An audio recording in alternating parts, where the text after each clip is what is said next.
Levaba Rianxo en común o pleno de onte á noite a súa proposta de asignación de dedicacións para os membros do equipo de goberno, que mantén en solitario con tan só 5 edís dunha corporación de 17. Pretendía establecer unha dedicación exclusiva de 45.000 euros brutos para o alcalde e 3 dedicacións parciais por importe duns 17.000 euros cada unha para outros 3 edís.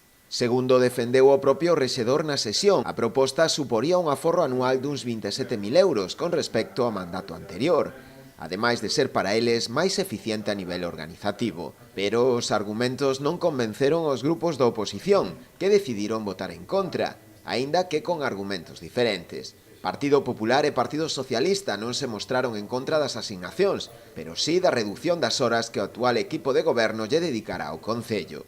Os socialistas mesmo chegaron a propoñer outra dedicación exclusiva para o tenente de alcalde, dada a carga de traballo existente no consistorio. O Bloque Nacionalista Galego, pola súa banda, argumentou o seu voto en contra na suba experimentada nas dedicacións parciais, ou entendela desproporcionada, xa que poden ser compatibles con outras actividades profesionais. A oposición tamén lle recriminou ao equipo de goberno a súa falla de diálogo e que non levara un acordo pechado co resto de formacións, a sabendas que gobernan en clara minoría.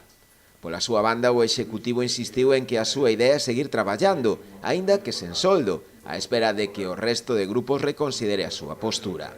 Na sesión si se aprobaron as asignacións aos concelleiros por asistencias a plenos e tamén a xuntas e comisións, así como a periodicidade das sesións plenarias, que volverá a ser de xeito mensual.